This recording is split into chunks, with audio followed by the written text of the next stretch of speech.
all the way from Seoul and sharing that insight. Now we move on to our next news.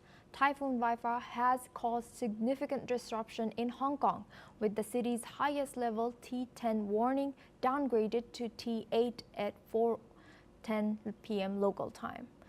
The Hong Kong Observatory has announced that the alert will be further lowered to a number 3 signal later on as the typhoon moves away. The intense storm has already resulted in 26 people seeking medical attention, 471 reports of fallen trees, and 253 individuals seeking refuge in government shelters. The heavy rains are expected to continue, causing flash floods across the city. Meanwhile, Hong Kong International Airport has resumed limited flights, with up to 400 expected by the afternoon, though it's predicted to be very busy, handling up to 100,000 passengers. Public transport services are slowly returning, with limited bus routes and partial metro operations expected to restart in the evening. Now we're joined by Desmond Majekujo-Dunmi. He's an environmentalist joining us live from Lagos. Thank you for joining us today. Welcome to NewsX World. Now, how can cities like Hong Kong strengthen their climate resilience and urban infrastructure to better withstand such intense storms? Oh, they have a lot to do, but the reality is that it has to come from our mindset.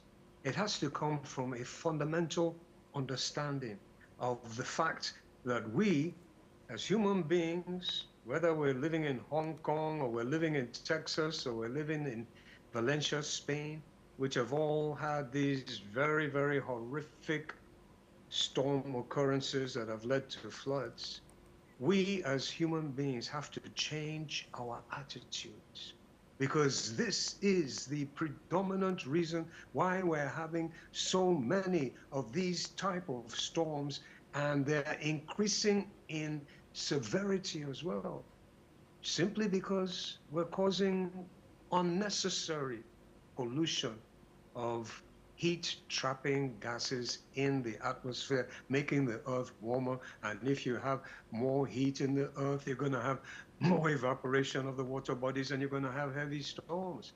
So the people of Hong Kong, they should take note.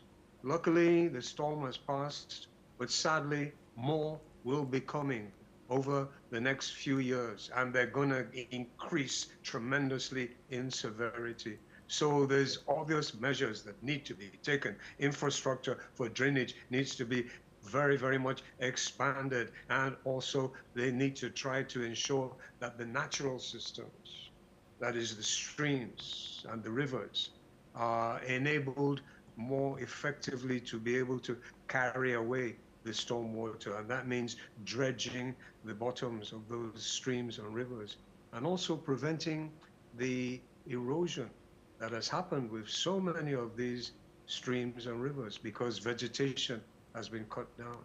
And talking about vegetation, that is another thing that must be done. Hundreds of millions, in fact, billions of trees must be planted in all regions of the earth.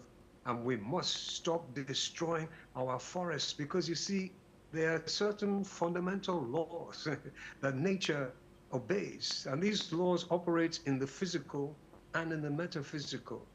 Action begets reaction. That's the physical. In the spiritual side, you do things and you have karma, karmic reactions. You do things to the earth, she must respond. And what we're doing is damaging our incredible, wonderful, miraculous systems that allow the rain to fall, that allow the rainwater to be taken away through our streams and our rivers, and even to be absorbed by the trees.